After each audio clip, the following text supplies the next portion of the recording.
Hello friends, welcome back to my channel. ಇವತ್ತು ತುಂಬಾ ಹೊರಗಡೆ ಕೆಲಸ ಇದ್ದಿದ್ದರಿಂದ ಬೆಳಗ್ಗೆನೇ ಬೇಗ ಎದ್ದು ಬ್ರೇಕ್ಫಾಸ್ಟ್ನ ಪ್ರಿಪೇರ್ ಮಾಡ್ತಾಯಿದ್ದೀನಿ. ಸೊ ಬ್ರೇಕ್ಫಾಸ್ಟ್ನ ನಾನು 3 ಜನಕ್ಕೂ ಒಂದೇ ಥರ ಆಗೋ ಥರ ಪ್ರಿಪೇರ್ ಮಾಡ್ಕೊಳ್ತಾ ಇದ್ದೀನಿ.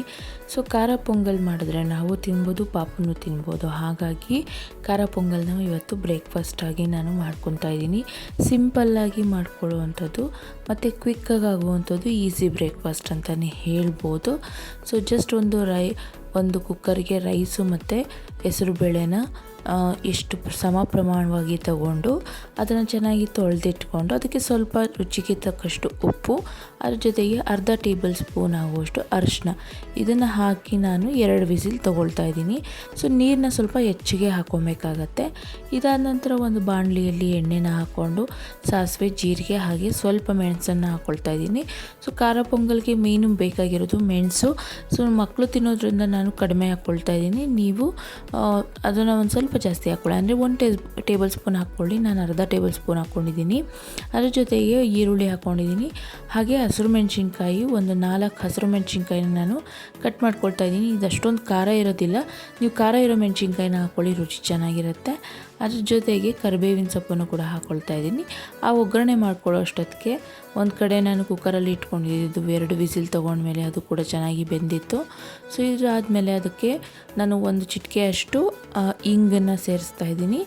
ಇಂಗನ್ನು ಸೇರಿಸಿ ಈರುಳ್ಳಿ ಸ್ವಲ್ಪ ಕಂದು ಬಣ್ಣ ಬರೋವರೆಗೂ ಬೇಯಿಸ್ಕೊಳ್ಬೇಕಾಗತ್ತೆ. ಸ್ವಲ್ಪ ಫ್ರೈ ಆದಮೇಲೆ ನಾವು ಏನು ಬೇಯಿಸ್ಕೊಂಡಿರ್ತೀವಲ್ವ ಆ ಮಿಶ್ರಣನ ಇದರೊಳಗಡೆ ಮಿಕ್ಸ್ ಮಾಡ್ಕೊಳ್ಬೇಕು. ಇದು ತುಂಬ ಕ್ವಿಕ್ಕಾಗಿ ಆಗುವಂಥ ಬ್ರೇಕ್ಫಾಸ್ಟು. ನೀವು ಎಲ್ಲ ಹೊರಗಡೆ ಹೋಗ್ತಾ ಇದ್ದೀರಾ, ಬೇಗ ಏನಾದರೂ ಬ್ರೇಕ್ಫಾಸ್ಟ್ನ ಮಾಡ್ಕೋಬೇಕಂದ್ರೆ ಈ ಥರ ಬ್ರೇಕ್ಫಾಸ್ಟ್ನ ನೀವು ಮಾಡ್ಕೊಳ್ಬೋದು. ಸೊ ಈ ಒಗ್ಗರಣೆಗೂ ಕೂಡ ರುಚಿಗೆ ತಕ್ಕಷ್ಟು ಉಪ್ಪು ಹಾಕ್ಕೊಳ್ತಾ ಇದ್ದೀನಿ. ಆಲ್ರೆಡಿ ಅದಕ್ಕೆ ನಾನು ಸಾಲ್ಟ್ನ ಸೇರಿಸ್ಕೊಂಡಿರ್ತೀನಿ, ಅದಕ್ಕಾಗಿ ಈ ಒಗ್ಗರಣೆಗೂ ಕೂಡ ಸ್ವಲ್ಪನ ಸೇರಿಸ್ಕೋಬೇಕಾಗತ್ತೆ. ಹಸಿರು ಮೆಣಸಿನ್ಕಾಯಿ ಖಾರಕ್ಕೆ ಅನುಗುಣವಾಗಿ ಹಾಕ್ಕೊಳ್ಳಿ. ನಾನು ಸ್ವಲ್ಪ ಕಡಿಮೆ ಹಾಕ್ಕೊಂಡಿದ್ದೀನಿ. ಇದಕ್ಕೆ ಸ್ಪೈಸಿಯಾಗಿದ್ದರೆ ತುಂಬ ಚೆನ್ನಾಗಿರುತ್ತೆ. ಸೊ ಮಗು ತಿನ್ನೋದ್ರಿಂದ ನಾನು ಕಡಿಮೆನೇ ಹಾಕ್ಕೊಂಡಿದ್ದೀನಿ. ಇದಾದ ನಂತರ ಮಿಶ್ರಣ ಏನಿರುತ್ತೆ ಬೇಯಿಸ್ಕೊಂಡಿರೋದು ಅದನ್ನು ಹಾಕ್ಕೋಬೇಕಾಗತ್ತೆ. ಅದನ್ನು ಹಾಕ್ಕೊಂಡು ಚೆನ್ನಾಗಿ ಮಿಕ್ಸ್ ಮಾಡಿಕೊಂಡು ಅಪ್ರಾಕ್ಸಿಮೇಟಾಗಿ ನೀವು ಒಂದು 5 ನಿಮಿಷ ಇದರಲ್ಲಿ ನೀವು ಬೇಯಿಸ್ಕೊಳ್ಬೇಕಾಗತ್ತೆ.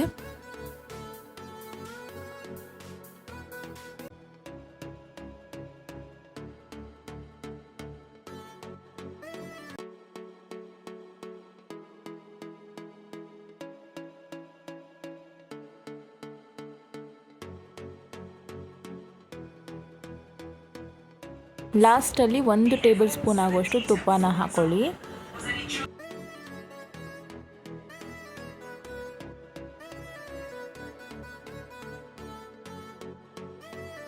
ಐದು ನಿಮಿಷ ಅಪ್ರಾಕ್ಸಿಮೇಟಾಗಿ ಬೇಯಿಸ್ಕೊಂಡ್ರೆ ಸಾಕಾಗುತ್ತೆ. ತುಂಬ ಟೇಸ್ಟಿಯಾಗಿರೋ ಖಾರ ಪೊಂಗಲ್ ರೆಡಿ ಆಗುತ್ತೆ. ಸೊ ಇದನ್ನು ನೀವು ಮಕ್ಳಿಗೂ ಕೂಡ ಕೊಡ್ಬೋದು. ಸೊ ಮಕ್ಕಳಿಗೆ ನೀವು ಇದರಲ್ಲಿ ತಿನ್ನಿಸುವಾಗ ನೀವು ಖಾರನ ಕಡಿಮೆ ಬೆಳೆಸ್ಕೋಬೇಕಾಗತ್ತೆ. ಒಣಮೆಣ್ಸಿನ್ಕಾಯಿ ಹಾಕಿ ಮಾಡಿದ್ರೆ ಚೆನ್ನಾಗಿರೋದಿಲ್ಲ, ಹಸಿರು ಮೆಣಸಿನ್ಕಾಯಿ ಹಾಕ್ಕೋಬೇಕು. ಆದರೆ ಪಾಪುಗೆ ತಿನ್ನಿಸುವಾಗ ನಾನು ಇದಕ್ಕೆ ಒಂದು ಸ್ವಲ್ಪ ಹಾಲನ್ನ ಮಿಕ್ಸ್ ಮಾಡ್ಕೊಂಡಿದ್ದೀನಿ. ಅದ್ರ ಜೊತೆಗೆ ಒಂದು ಸ್ವಲ್ಪ ತುಪ್ಪನ ಬೆರೆಸ್ಕೊಳ್ತಾ ಇದ್ದೀನಿ. ಸೊ ಇದನ್ನು ಬೆರೆಸ್ಕೊಂಡು ತಿನ್ನಿಸಿದ್ರೆ ಅವರಿಗೆ ಅಷ್ಟಾಗಿ ಖಾರ ಅನಿಸೋದಿಲ್ಲ, ಈಸಿಯಾಗಿ ಬ್ರೇಕ್ಫಾಸ್ಟ್ನ ಇಷ್ಟಪಟ್ಟು ತಿಂತಾರೆ ಅಂತ ಹೇಳ್ಬೋದು. ಅದಕ್ಕಾಗಿ ನಾನು ಅದನ್ನು ಬೆರೆಸ್ಕೊಂಡು ಪಾಪುಗೆ ಬ್ರೇಕ್ಫಾಸ್ಟ್ನ ಮಾಡಿಸ್ತಾ ಇದ್ದೀನಿ. ಹೊರಗಡೆ ಹೋಗೋದಿತ್ತು, ತುಂಬ ಕೆಲಸಗಳಿತ್ತು, ಹಾಗಾಗಿ ಬೆಳಗ್ಗೆನೇ ಬ್ರೇಕ್ಫಾಸ್ಟ್ನ ಮುಗಿಸ್ಕೊಳ್ತಾ ಇದ್ದೀನಿ. ಪೃಥ್ವಿಕ್ ಇರಲಿಲ್ಲ. ಪೃಥ್ವಿಕ್ ಅವನು ಸ್ಕೂಲ್ ರಜೆ ಬಂದಾಗಿಂದನೂ ಅಜ್ಜಿ ಮನೇಲಿದ್ದಾನೆ. ಹಾಗಾಗಿ ಪಾಪುಗೆ ಅಷ್ಟೇ ಬ್ರೇಕ್ಫಾಸ್ಟ್ನ ಮಾಡಿಸ್ಕೊಂಡು ಅದಾದ ನಂತರ ನಾವು ಬ್ರೇಕ್ಫಾಸ್ಟ್ನ ಮಾಡ್ಕೊಳ್ಳೋಣ ಅಂತ ಹೇಳಿ, ಸೊ ಪಾಪುದೆಲ್ಲ ಬ್ರೇಕ್ಫಾಸ್ಟ್ ಮುಗೀತು. ಹಾಗಾಗಿ ನಾವು ಕೂಡ ಬ್ರೇಕ್ಫಾಸ್ಟ್ನ ಮಾಡ್ಕೊಳ್ತಾ ಇದ್ದೀವಿ. ಬ್ರೇಕ್ಫಾಸ್ಟ್ನ ಮಾಡ್ಕೊಂಡು ಆದಮೇಲೆ ನಾವು ಹೊರಗಡೆ ಹೋಗೋದಿತ್ತು. ಸೊ ಹೊರಗಡೆ ಅಂತ ಅಂದರೆ ಪೃಥ್ವಿಗೆ ನಾವು ಸ್ಕೂಲ್ನ ಸರ್ಚ್ ಮಾಡಬೇಕಾಗಿತ್ತು. ಸೊ ಹಾಗಾಗಿ ಹೊರಗಡೆ ಹೋಗಬೇಕಾಗಿತ್ತು. ಹಾಗೆಯೇ ನಾವು ಬರ್ಡೇಗೆ ಪಾಪುದು ಬರ್ಡೇ ಕೂಡ ಹತ್ರ ಬಂತು. ಹಾಗಾಗಿ ಕೆಲವೊಂದು ಹಾಲ್ಸ್ಗಳನ್ನ ನೋಡಬೇಕಾಗಿತ್ತು. ಈ ರೀತಿ ಕೆಲವೊಂದು ಬ್ಯಾಕ್ ಟು ಬ್ಯಾಕ್ ಕೆಲಸಗಳು ಬಂದ್ಬಿಡುತ್ತೆ. ಹಾಗಾಗಿ ಹೊರಗಡೆ ಹೋಗ್ತಾ ಇದ್ವಿ. ನಾಗರಬಾವಿ ಸೈಡು ನೋಡೋಣ ಅಂತ ಹೇಳಿ ಹೋಗ್ತಾ ಇದ್ವಿ. ಸೊ ಅದಕ್ಕಿಂತ ಮುಂಚೆ ಫಸ್ಟ್ ಸ್ಕೂಲ್ನ ಸರ್ಚ್ ಮಾಡೋಣ ಅಂತ ಹೇಳಿ, ಸೊ ಸ್ಕೂಲ್ ಸರ್ಚ್ ಮಾಡೋದು ಒಂದು ಬಿಗ್ ಹೆಡೇಕ್ ಅಂತಲೇ ಹೇಳ್ಬೋದು. ಸೊ ಅದಕ್ಕಾಗಿ ನಾವು ಫಸ್ಟ್ ಸ್ಟ್ಯಾಂಡರ್ಡ್ಗೋಸ್ಕರ ಸ್ಕೂಲ್ನ ಸರ್ಚ್ ಮಾಡ್ತಾಯಿದ್ವಿ.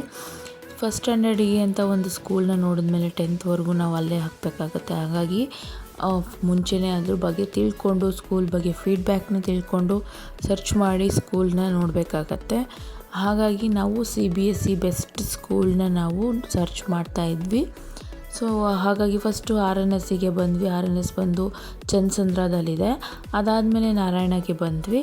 ಯೂಶ್ವಲಿ ನಾರಾಯಣ ಅಂದರೆ ಎಲ್ಲರಿಗೂ ಗೊತ್ತೇ ಇರುತ್ತೆ, ಬೆಸ್ಟ್ ಸ್ಕೂಲ್ ಫಾರ್ CBSE. ಅಲ್ಲಿಗೂ ಬಂದ್ವಿ. ಇದು ಉತ್ರಳ್ಳಿ ಬ್ರ್ಯಾಂಚು. ಸೊ ಬಂದು ಸ್ಕೂಲ್ನ ಸರ್ಚ್ ಮಾಡಿಕೊಂಡು ವೆರಿಫೈ ಮಾಡಿಕೊಂಡು ಯಾವ ರೀತಿ ಏನು ಫೀಸ್ ಸ್ಟ್ರಕ್ಚರ್ ಪ್ರತಿಯೊಂದನ್ನು ತಿಳ್ಕೊಂಡು ಅದಾದ ನಂತರ ನಾವು ಹಾಲ್ನ ಸರ್ಚ್ ಮಾಡೋದಕ್ಕೆ ಅಂತ ಹೋದ್ವಿ. ಸೊ ನೋಡೋಣ, ಇನ್ನೂ ಕೆಲವೊಂದು ಸ್ಕೂಲ್ಸ್ನ ನೋಡಿ ಫೈನಲೈಸ್ ಮಾಡೋಣ ಅಂತ ಹೇಳಿ. ಸೊ ಅದಾದ ನಂತರ ಪ್ರತಿಯೊಂದು ಕೆಲಸನೂ ಒಂದೇ ದಿನದಲ್ಲಿ ಮುಗಿಸೋದಕ್ಕೆ ತುಂಬಾ ಕಷ್ಟ ಆಗುತ್ತೆ. ಸ್ಕೆಡ್ಯೂಲ್ ಮಾಡ್ಕೊಂಡಿದ್ದ ಪ್ರಕಾರ ನಾವು ಫಸ್ಟ್ ಸ್ಕೂಲ್ನ ಸರ್ಚ್ ಮಾಡಿ ಅದಾದ ನಂತರ ಹಾಲ್ನ ಸರ್ಚ್ ಮಾಡೋಣ ಅಂತ ಹೇಳಿ ಹೊರಟ್ವಿ. ಯಾವುದಾದ್ರೂ ನಾಗರಬಾವಿ ಸೈಡಲ್ಲಿ ಹಾಲ್ ಇದೆಯಾ ಅಂತ ಹೇಳಿ ಸರ್ಚ್ ಮಾಡೋಣ ಅಂತ ಹೇಳಿ ಹುಡ್ಕೊಂಡು ಹೋದ್ವಿ.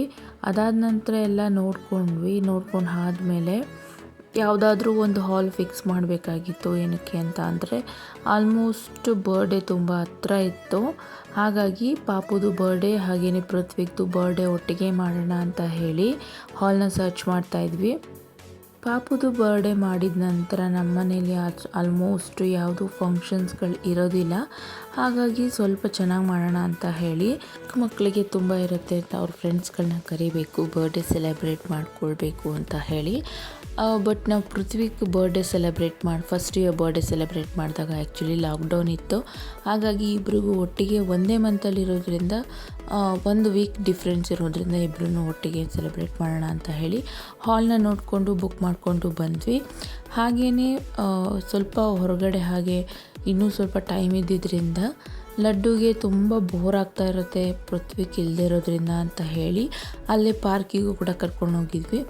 ಸೊ ಆಲ್ಮೋಸ್ಟ್ ನಾಗರಬಾವಿ ಸೈಡ್ ಇರೋರಿಗೆ ಈ ಪಾರ್ಕ್ ಗೊತ್ತೇ ಇರುತ್ತೆ, ಝೆನ್ ಪಾರ್ಕ್ ಅಂತ. ತುಂಬಾ ಚೆನ್ನಾಗಿರುತ್ತೆ, ವಾಕ್ ಮಾಡೋದಕ್ಕಾಗಿರ್ಬೋದು, ನೋಡೋಕ್ಕಾಗಿರ್ಬೋದು. ಸೊ ಲಡ್ಡುನ ಕರ್ಕೊಂಡು ಹೋಗಿ ಸ್ವಲ್ಪ ಹಾಗೆಯೇ ವಾಕ್ ಮಾಡ್ಕೊಂಡು ಬರೋಣ ಅಂತ ಹೇಳಿ ಇಷ್ಟು ದಿನ ಪೃಥ್ವಿಗೆ ಇರ್ತಾ ಇದ್ದ. ಅವಳು ಕೂಡ ಟೈಮ್ನ ಸ್ಪೆಂಡ್ ಮಾಡ್ತಾಯಿದ್ರು, ಕ್ವಾಲಿಟಿ ಆಫ್ ಟೈಮು. ಆದರೆ ಅವನು ಹಾಲಿಡೇಸ್ ಇರೋದ್ರಿಂದ ಅವ್ರ ಅಜ್ಜಿ ಮನೆಗೆ ಹೋಗಿರೋದ್ರಿಂದ ಲಡ್ಡುಗೆ ತುಂಬ ಬೋರ್ ಆಗ್ತಾ ಇರುತ್ತೆ ಮನೆಯಲ್ಲಿ. ಅವಳಿಗೆ ಎಲ್ಲಾದರೂ ಹೊರಗಡೆ ನಾವು ಕರ್ಕೊಂಡು ಬಂದಾಗ ತುಂಬಾ ಎಕ್ಸೈಟ್ಮೆಂಟ್ ಆಗ್ತಾ ಇರ್ತಾಳೆ. ಸೊ ಈ ಒಂದು ಪಾರ್ಕು ತುಂಬ ಹತ್ರ ಇರೋದ್ರಿಂದ ಸುಮ್ಮನೆ ಹಾಗೆ ಒಂದು ವಾಕ್ನ ಮಾಡ್ಕೊಂಡು ಹೋಗೋಣ ಅಂತ ಹೇಳಿ ಕರ್ಕೊಂಡು ಬಂದ್ವಿ. ಅವಳಿಗೂ ತುಂಬ ಎಕ್ಸೈಟೆಡ್ ಆಗ್ತಾಯಿತ್ತು. ಮಕ್ಕಳಂದರೆ ಹಾಗೆ ಅಲ್ವಾ, ಚಿಕ್ಕ ಮಕ್ಕಳ ಜೊತೆ ಆಟ ಆಡೋದಕ್ಕೆ ಇಷ್ಟಪಡ್ತಾರೆ. ಅವ್ರು ಇಲ್ಲದೆ ಇದ್ದಾಗ ಅವರಿಗೆ ತುಂಬಾ ಬೋರ್ ಆಗ್ತಾ ಇರುತ್ತೆ. ಅದನ್ನು ಹಾಗಾಗಿ ಸುಮ್ಮನೆ ಹೀಗೆ ಬಂದಿದ್ದರಿಂದ ವಾಕ್ ಮಾಡ್ಕೊಂಡು ಕರ್ಕೊಂಡು ಹೋಗೋಣ ಅಂತ ಹೇಳಿ ಕರ್ಕೊಂಡು ಬಂದ್ವಿ. ಬಟ್ ಏನಂದರೆ ಮಧ್ಯಾಹ್ನ ಟೈಮಲ್ಲಿ ತುಂಬ ಬಿಸಿಲಿರೋದ್ರಿಂದ ಎಲ್ಲೂ ಹೊರಗಡೆ ಬರೋದಕ್ಕಾಗೋದಿಲ್ಲ. ಬಟ್ ಏನು ಮಾಡೋಕ್ಕಾಗೋದಿಲ್ಲ, ನಮ್ಮದು ಆ ರೀತಿ ಸ್ಕೆಡ್ಯೂಲ್ ಇರೋದ್ರಿಂದ ಬ್ಯಾಕ್ ಟು ಬ್ಯಾಕ್ ಎಲ್ಲನೂ ಇರೋದ್ರಿಂದ ನಮಗೆ ಸ್ವಲ್ಪ ಹೊರಗಡೆ ಬರಲೇಬೇಕಾಗುತ್ತೆ. ಆಲ್ಮೋಸ್ಟ್ ನಾವು ಬೆಳಗ್ಗೆ ಹೊರಗಡೆ ಬಂದರೆ ಆ ಕೆಲಸ ಮುಗಿಸ್ಕೊಂಡು ಹೋಗೋಷ್ಟೊತ್ತಿಗೆ ಈವ್ನಿಂಗ್ ಆಗೋಗ್ಬಿಡುತ್ತೆ. ಹಾಗಾಗಿ ಕೆಲವೊಂದು ಸರಿ ವೀಡಿಯೋ ಕೂಡ ಅಪ್ಲೋಡ್ ಮಾಡೋದಕ್ಕಾಗೋದಿಲ್ಲ, ಟೈಮ್ ಸಿಗೋದಿಲ್ಲ. ಬೆಳಗ್ಗೆ ಹೊರಗಡೆ ಬಂದರೆ ಈವ್ನಿಂಗ್ ಆಗಿಬಿಡುತ್ತೆ ವೀಡಿಯೋಸ್ನ. ಹಾಗಾಗಿ ನಾನು ಅಪ್ಲೋಡ್ ಮಾಡೋದಕ್ಕೆ ಒಂದೊಂದು ಸರಿ ಆಗೋದಿಲ್ಲ. ಏನಂತ ಅಂದರೆ ನಮ್ಮ ಮನೆಯಲ್ಲಿ ಬ್ಯಾಕ್ ಟು ಬ್ಯಾಕ್ ಬರ್ಡೇಸ್ ಇರೋದ್ರಿಂದ, ಸೊ ಮೇ ಮಂತಲ್ಲಿ ಎಲ್ಲರದು ಇರೋದ್ರಿಂದ ಸ್ವಲ್ಪನೇ ಬ್ಯುಸಿ ಸ್ಕೆಡ್ಯೂಲ್ ಥರನೇ ಇರುತ್ತೆ. ಈ ಮೇ 6th ನಮ್ಮ ಲಡ್ಡು ಹುಟ್ಟಿರೋದು. ಅದಾದಮೇಲೆ ಮೇ 10th ಅವ್ರ ಪಪ್ಪ ಬರ್ಡೇ ಇರುತ್ತೆ. ಮೇ 15th ಪೃಥ್ವಿಗೆ ಬರ್ಡೇ ಇರುತ್ತೆ. ಹಾಗಾಗಿ 3 ಜನದ್ದು ಬ್ಯಾಕ್ ಟು ಬ್ಯಾಕ್ ಇರೋದ್ರಿಂದ ಸ್ವಲ್ಪ ಹಾಗೆ ಬ್ಯುಸಿ ಸ್ಕೆಡ್ಯೂಲ್ ಥರ ಆಗಿಬಿಡುತ್ತೆ.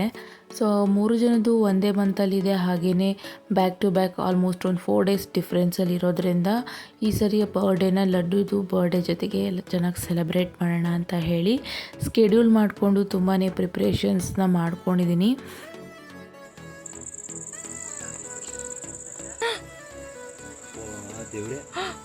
ಏನದು ಏನದು ಲಡ್ಡುಮ್ಮ?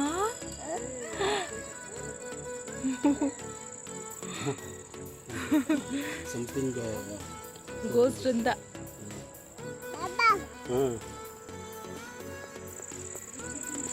ಲಡ್ಡುಮ್ಮ ಏನದು?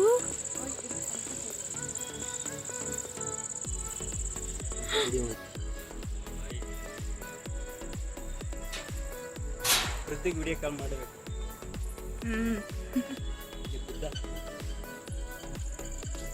ಬಂದಾಗ ಎಲ್ಲಿದ್ದೀನಿ ಫೋನ್ ಮಾಡಿ ಬಂದು